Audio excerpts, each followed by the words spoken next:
I always tell my viewers, avoid aftermarket parts when you can. Not all of them are good, but today I come to you with a very important message. Be very careful with aftermarket accessories. Here we have a 2023 Toyota Tacoma. The owner of this truck bought it. It is actually their work truck and they take great pride in it. They really are happy with the purchase. They went through an ordeal with aftermarket accessories that ended up costing them a lot of money on their almost brand new truck. That I want to use this example for you to not fall victim to some of these cheapo aftermarket accessories and end up in this unfortunate situation like the owner of this truck. Let's start the video. We'll talk about what happened here and how we're going to diagnose it and how we're going to fix it right after this.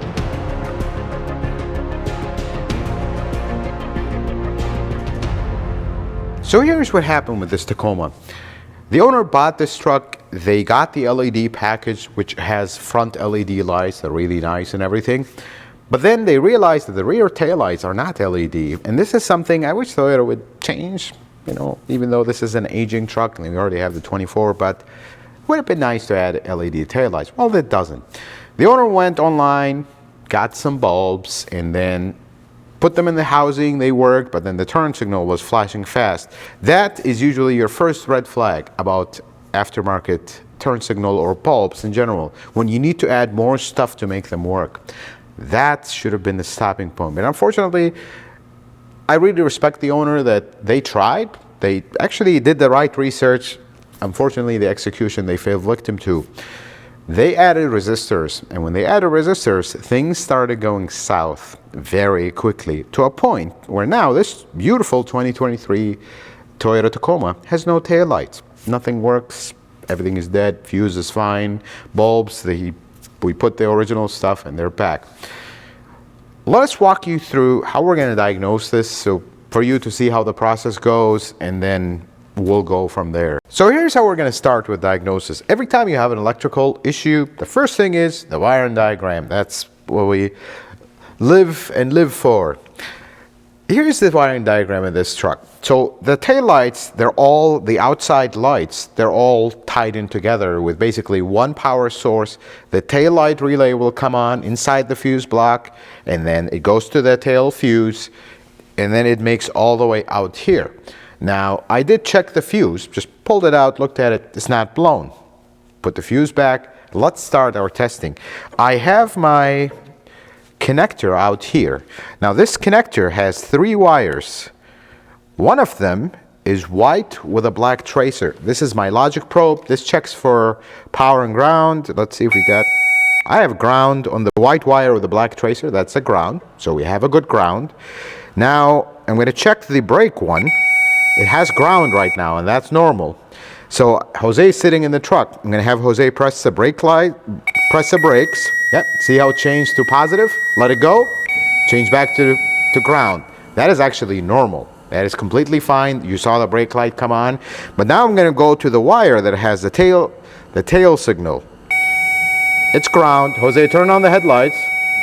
Let go of the brakes. Turn on the lights. The lights are on, and I have nothing.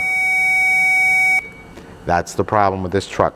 So here's where we're at this point. Well, I got ground here.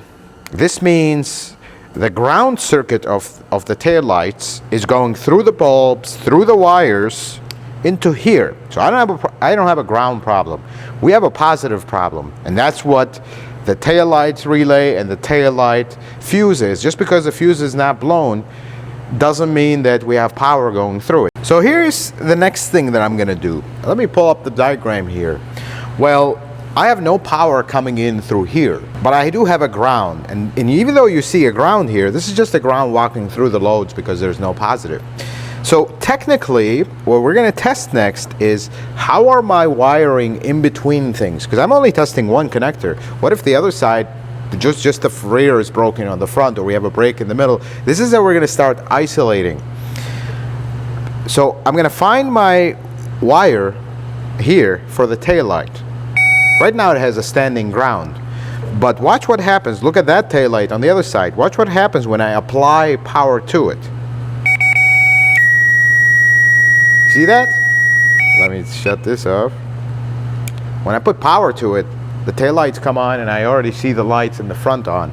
So this tells me all the wiring between this and everything else, up to the bulbs, everything is working properly. I have a proper ground, I have proper wiring, nothing is fried, nothing is broken in between. So all these connectors, then at this point, I don't have any business checking all the wire and running through the harness. We have a problem from the source. We're not getting voltage here for one reason or another. So when we get to this point, we're going to immediately go to the source. We're going to start investigating that fuse. We know the fuse itself is not blown, but does it have power? Is it maybe the relay is fried? Let's go check that. Let's check our fuse.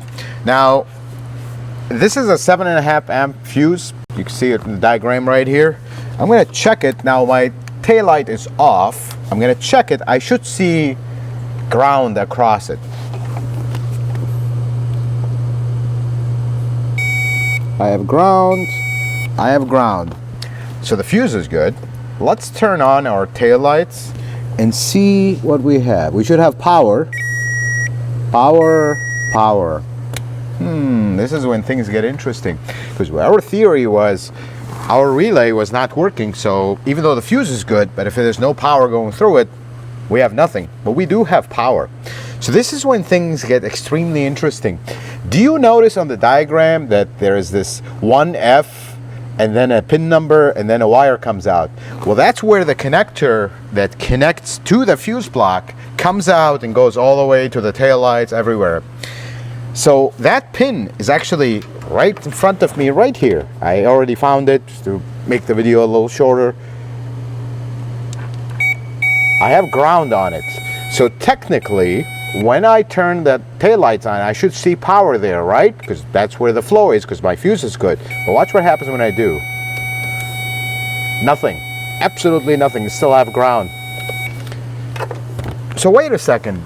My fuse is good. Everything is working, but nothing's coming out. Folks, this is actually a problem inside the fuse block. That little wire that you see here, this is an internal wire to the fuse block. That's what broke. Can you believe that? It did not blow the fuse. It actually fried that wire. Now, the customer did mention something. They did have a blown fuse at some point, and they replaced it, and then things just went completely silent. I don't know what happened. Maybe they put a larger fuse. Maybe it was just, it took that much, one more shock to the fuse for that little pin to break inside. But watch what happens when I put power to this wire, just for us to have one last verification. When I put positive to this wire, all the taillights come on. Everything is working. Our problem is this fuse block. Putting these aftermarket horrendous accessories, unfortunately, the owner of this beautiful 23 Tacoma fried their junction block. Now, some of you will say, why don't we just take it apart and solder that little wire and life is good? Well, why don't we do this? We've already diagnosed this car. That's why you see it a little bit apart. We've already diagnosed this car. We've already talked to the customer. We actually have the new fuse block. Let's get this fuse block out and you'll see exactly why. It is not a wise idea. We'll try to open it. It'll probably break, and that's usually the problem. And you'll see, we'll try to see if we can actually see the broken wire. I doubt it, but we're gonna give it a shot. I disconnected the negative terminal of the battery. Let us replace this guy. Well, first we gotta remove it to replace it. These are just the connectors from something else. Actually, something about Toyotas that you may not be familiar with. This change, I'm trying to wrap my mind around, when did this change happen? Sometime, probably mid 2010s, don't quote me on that, just going off memory here. They separated the body ECU itself, the body computer, from the fuse block. We're gonna get this out and you'll see it. Because we're actually not replacing the body ECU itself, we're just replacing the junction block. As you remember from the diagram, we have nothing with body ECU in it in this circuit. We do other stuff, but not the actual taillight circuit. So here's that. We're gonna have a few more connectors at the back. We should have this out completely. I'm going to take a real good look at it.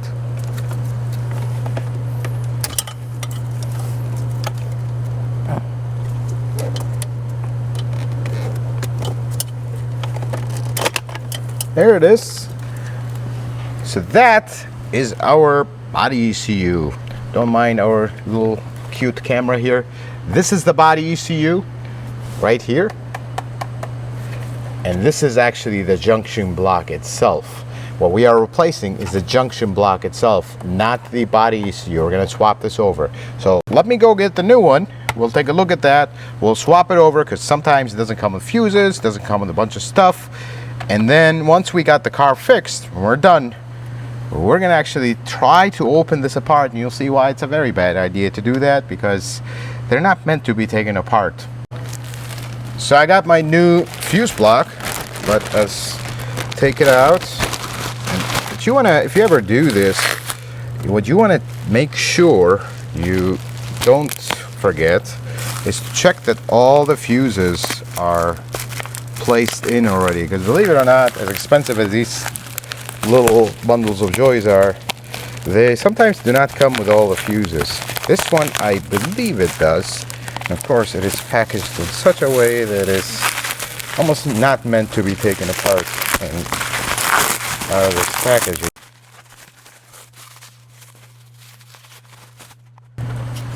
Here's that ECU junction block. See, I'm already too focused. So it comes with fuses on it. I'm just gonna kind of look, make sure that the fuses are the same and we're not missing anything, because this may vary between options. These fuses are exactly the same. So these are also 3 fuses. There are 3 fuses right in this area that are the same. The body ECU part itself just kind of comes off of it and it plugs in. Let me see if I can unplug it here. There it is. You can do this.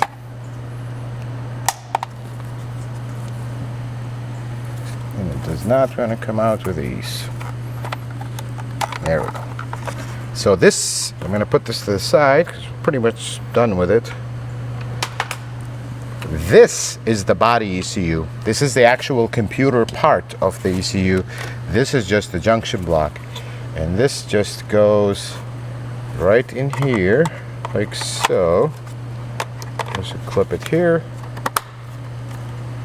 There it is. Now we have the new one in. We're gonna install it. And there's one thing missing. I'm just noticing.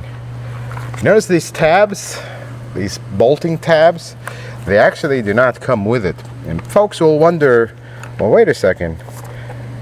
You bought this part, why don't these tabs come with it? Well, because this computer is actually meant for multiple models, and it's the same thing. The only thing that is different about it is actually the mounting tabs. So I'm going to make sure that we are facing the right way.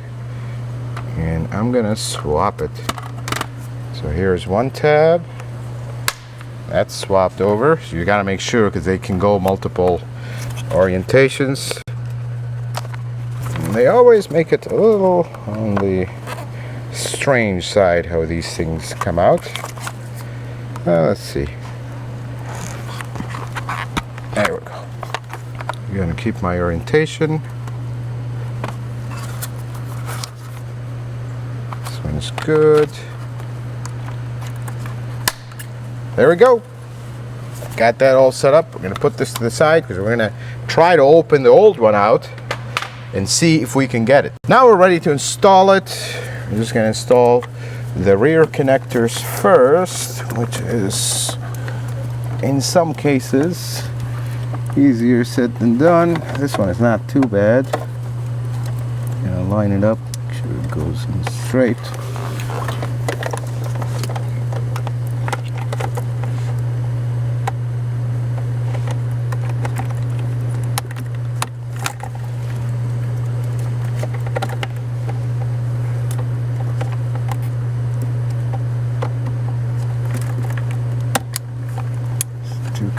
doors are in, locked.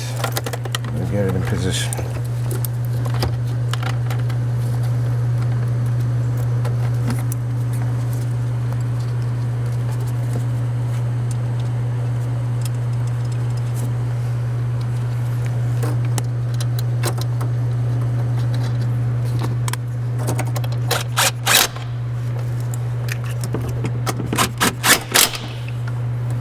That's in. Now let's get all our other connectors in.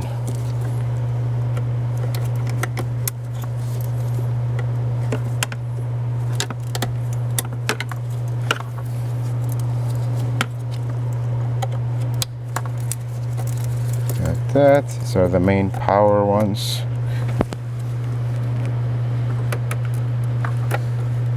Maybe this goes here, not there. No. This goes here. Yeah, there we go. Here's the other power one. And we're pretty much done. Now the only thing left is this gonna work? Let's go check it out. It is the moment of truth. First, we have beautiful LED taillights in the front. Of course, the backs work as well. Well, that's it. This car is fixed. And I will share with you a small thing. There's always a nervous moment when you do some electrical repair and then you arrived at your diagnosis, you waited for parts came in, you plug them in, and did I miss something? But in this case, this was really cut and dry. This was very simple diagnosis for a very unfortunate problem. Folks, please be careful with aftermarket accessories, because this owner's effort to improve their beautiful truck. This is a 23 Tacoma, probably the best year to buy of this generation.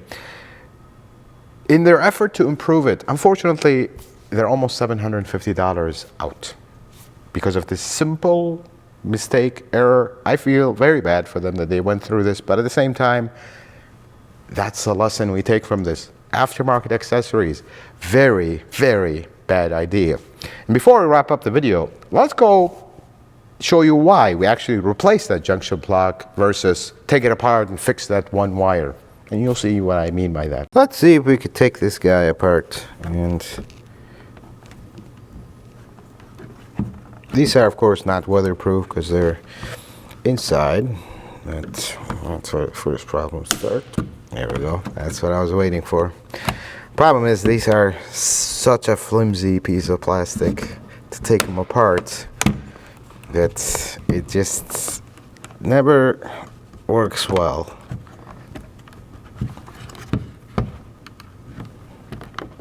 There we go. And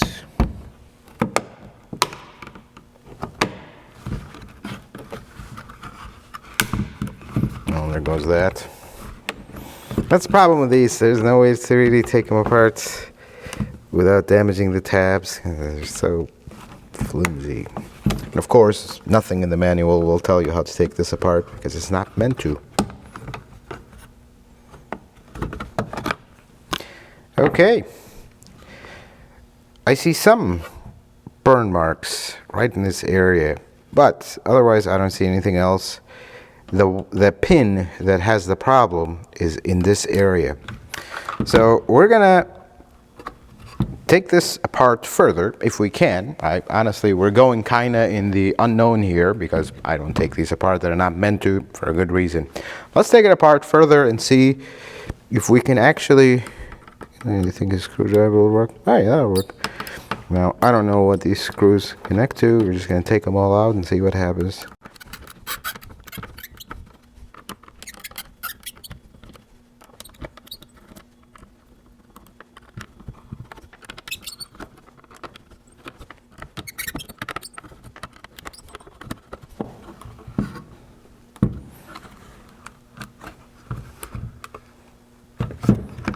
There, right at the first problem. Oh, maybe not. Let's see. Maybe we had to take these fuses out. I think we do.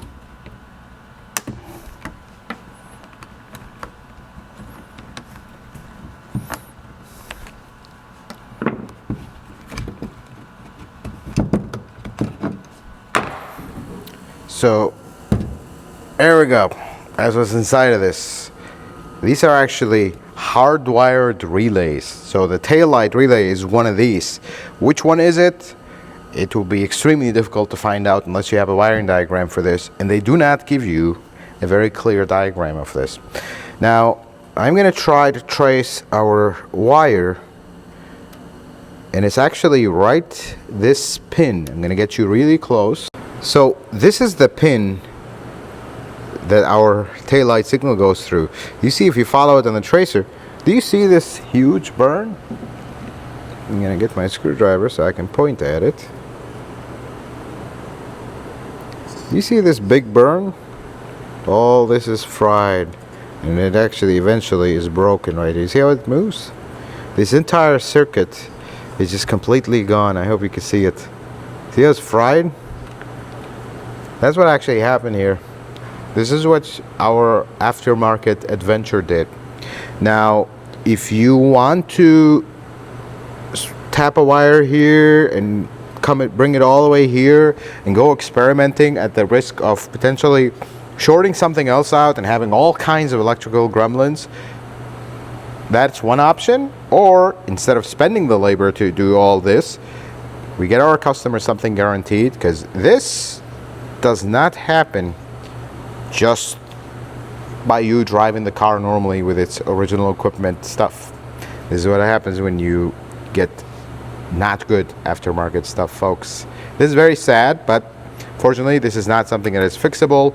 You potentially can, but as an automotive repair shop, this is not meant to be taken apart or repaired. We're not going to take a risk, let alone on a 2023 truck that is practically brand new. So there you have it, folks. I got me a very, very fancy looking paperweight, because repairing this, not a good idea. It's just, you're trying to save yourself something, and you're going to cause so many other issues, and then the aggravation, you're going to waste all your time, and then we're back to square one. This is the correct repair for this, and this is why Toyota said this is not a serviceable part. This is a part you replace. Now the computer that clips in here and it goes right here, that is a serviceable part. That is separate. So good thing if you have any issues with that, you don't have to buy the whole thing. You can just swap it. But this car is fixed. We're pretty much done. It's got to put the tail light, put a few interior panels in. But folks, the most important message of this video, please be careful of the aftermarket parts, and more importantly, aftermarket accessories. Look, I have aftermarket LED lights in my own personal car, but you have to get decent ones. If you're getting a turn signal, it has to have a resistor built into it, or at least part of it. If you get a bulb that is just an LED bulb that is orange, that's usually your first cue that this is not a good idea. If you put brake lights on and they flicker and they have all kinds of issues, that's not a good idea. And don't go experimenting with resistors unless you really know what you are doing. All the advertisement for these aftermarket resistors, oh, they're just plug and play, you just splice here, splice. Don't do that to your new car, because these wires were actually all spliced up, and we had to do some repairs there because they were all exposed wiring. Folks, be careful of the aftermarket accessories. The ideal aftermarket accessory is one that plug and play. You plug it, it's designed for this car, you plug it in, you do no modifications. That is the good aftermarket accessory. And even then, you still got to do your research, but anything that tells you to splice here and jump there and do that, that's not a good idea. Now you're modifying the original car. Do you even know what you're modifying? Does this company that started 3 days ago know what they're modifying and what the long-term effect is? They don't. And if they say they do, unless they've been around for 20 years, they don't. That's just a simple fact, folks. Folks, I feel really bad for the owner of this truck, but at the same time, it's not the end of the world. Cars can be fixed as long as you and your family have good health. Everything else can be fixed, just like this. It's already fixed. We're ready to go on it. Folks, I hope this video was helpful and informative. I hope you learned something new. If you like it, consider giving it a thumbs up. If you're not a subscriber, consider subscribing to the channel. Check out some of my other videos. And until the next video, folks, may the Lord bless you and keep you, and you have yourself a wonderful day.